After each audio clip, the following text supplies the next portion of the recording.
आज हम देखेंगे कंजर्वेशन ऑफ लीनियर मोमेंटम। अगर कंजर्वेशन की बात करें, कंजर्वेशन मींस जो पहले था बाद में भी वही है। और linear momentum it is the product of mass and velocity. Linear momentum vector quantity है और इसकी डायरेक्शन वही है जो वेलोसिटी की होती है। तो conservation of linear momentum means linear momentum जो पहले था किसी सिस्टम का बाद में भी वही रहेगा।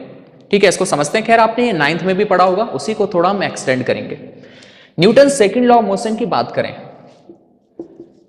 external force applied on the system, it is equal to rate of change of momentum of the system. External force is equal to rate of change of momentum.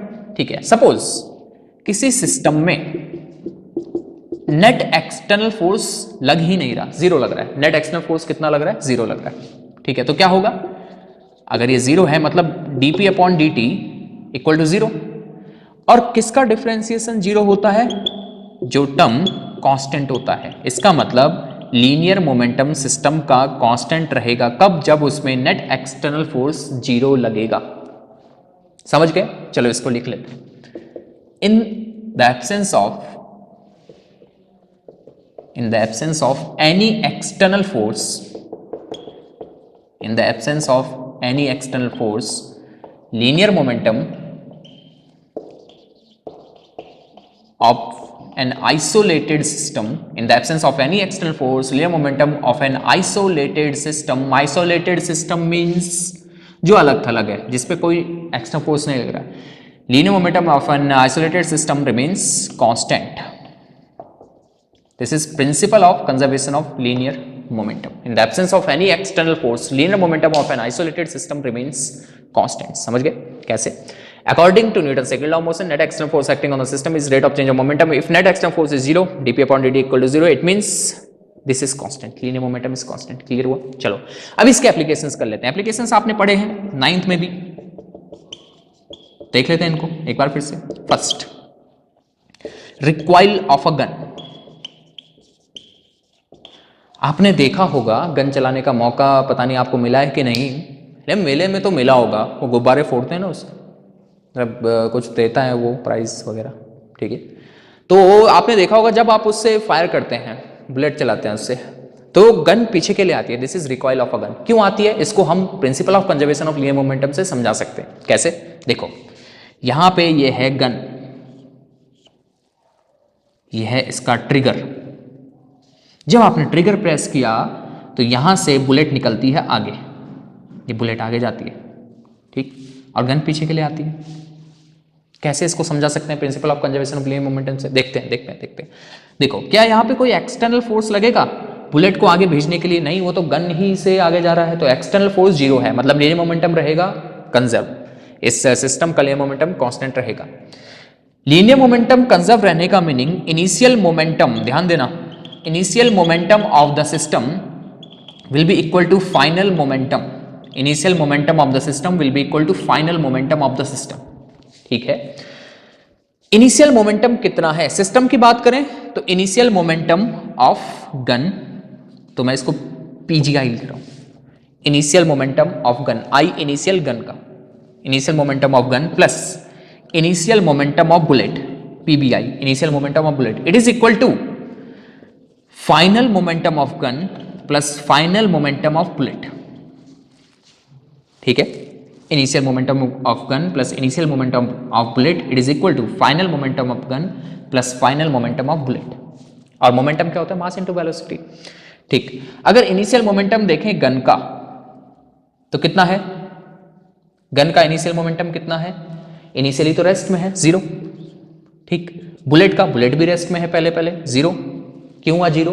क्योंकि मोमेंटम होता है mass into velocity, velocity zero है, initially rest में है, we zero, तो ये zero.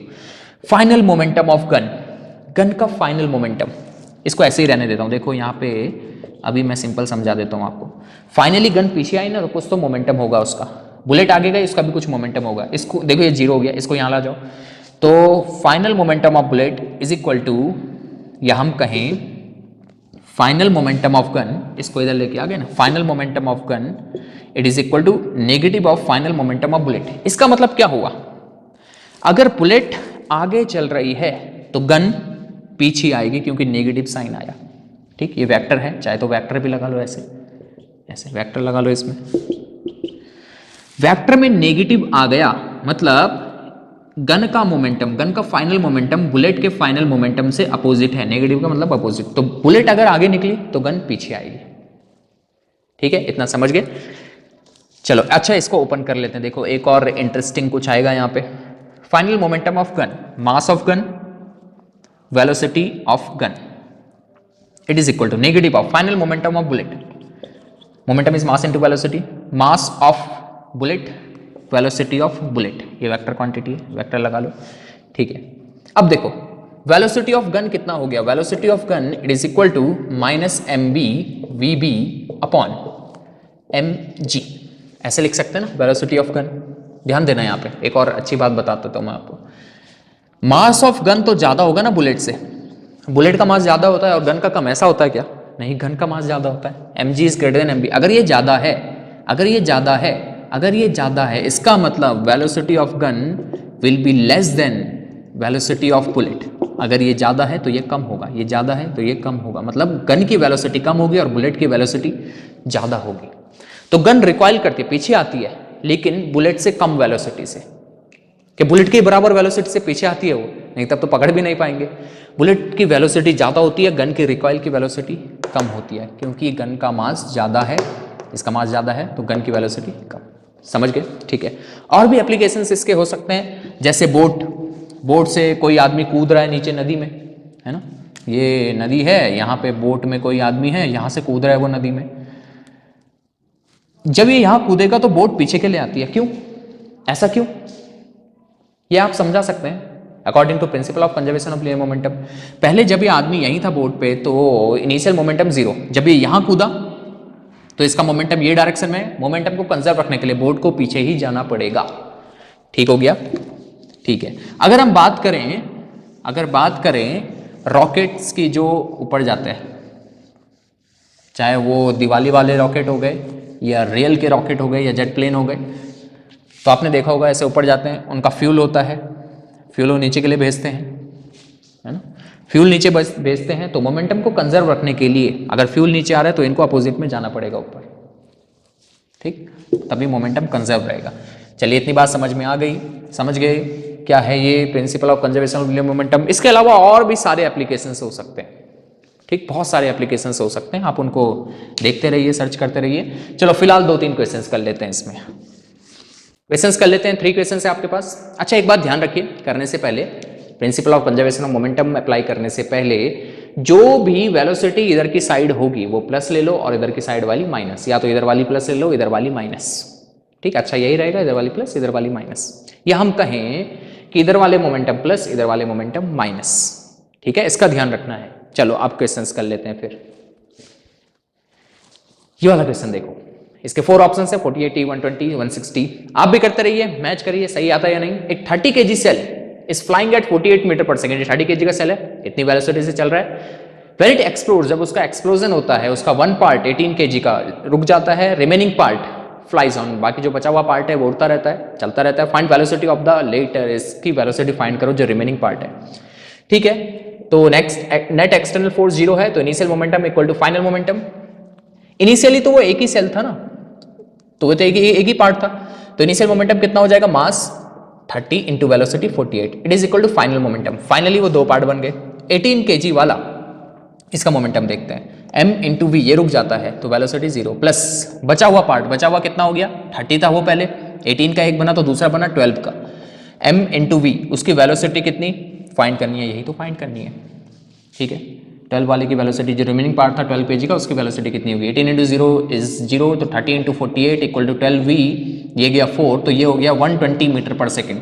तो जो बचा हुआ पार्ट है 12 kg का, वो कितने वेलोसिटी से चलता रहेगा, 120 metre per second. Means option C क्या आपका यही आया था, यस सर यही आया था, तो ठीक है, वेरी गुड। अब नेक्स्ट क्वेश्चन, इसको भी करो और देखो आपका आंसर मैच करो, आता है या नहीं सही। देखो इसको, ए 30 ग्राम बुलेट, एक बुलेट है 30 ग्राम की, leaves a rifle with velocity 300 metre per second and rifle recoils with a velocity of 0.6 metre per second. Find mass of the rifle 10, 15, 20, 30 kg, क्या आएगा, ठीक है, देखते हैं। कोई एक्सटर्नल फोर्स नहीं है, initial momentum equal to final momentum. Initially bullet और गन, बुलेट और राइफल दोनों रेस्ट में रहे होंगे, ठीक है। तो इनिशियल मोमेंटम जीरो सिस्टम का, दोनों रेस्ट में ना, तो सिस्टम का initial momentum zero equal to final momentum of the system, ठीक है। पहले बुलेट का मोमेंटम निकालते हैं। बुलेट है 30 ग्राम, मतलब 0.03 kg, ऐसा यूनिट में होना चाहिए, इनटू वेलोसिटी, किस वेलोसिटी से चल रही है 300, बुलेट तो इधर के लिए चलेगी ना, और गन का रिकॉइल होगा इधर की तरफ, ठीक। अब देखिए ये तो फाइनल मोमेंटम आ गया बुलेट का। अब फाइनल मोमेंटम राइफल का, mass of rifle, mass of rifle, mass of rifle, वही तो फाइंड करना है, mass of rifle into velocity of rifle 0.6। इस वेलोसिटी से वो पीछे आ रही है ना, तो इसको माइनस लेना, ठीक। बुलेट तो इधर की तरफ है, ये इधर आ रही है, तो ये माइनस करना है, ठीक है ना। अब देखो mass of bullet equal to 0.03 into 300, और ये इधर आ गया ना, ये नीचे चलेगा 0.6। इसको सॉल्व करो, कितना आएगा, ये आ जाएगा आपके पास, ये इधर गया, ये हो गया 50, 150, 15 kg, 15 kg means option B क्या यही आया था, राइफल का मास 15 kg, बिल्कुल। फिर से देख लो, initial momentum equal to final momentum because net external force is zero, initial momentum of the system is zero as both are at rest, final momentum of bullet 0.03 into velocity of bullet, final momentum of rifle mass into velocity, because ये पीछे के लिए आ रही है तो ये minus लगाया, ठीक। तो m इंटू 0.6 ये हो गया 15 kg मास, समझ गए, ठीक है जी। अब आगे बढ़ेंगे, ये वाला क्वेश्चन करते हैं। ये देखो थोड़ा अलग टाइप का है, ये Hunter has a machine gun, शिकारी आ गया जी, ये आ गया शिकारी, हंटर आ गया, उसके पास मशीन गन है that can fire 50 gram bullets with 150 metre per second, जो 50 ग्राम की बुलेट को 150 मीटर पर सेकंड से चला सकता है, ऐसी मशीन गन है उसके पास। A 60 kg tiger springs at him with 10 metre per second, 60 kg tiger कूद रहा है उस पर 10 मीटर पर सेकंड से।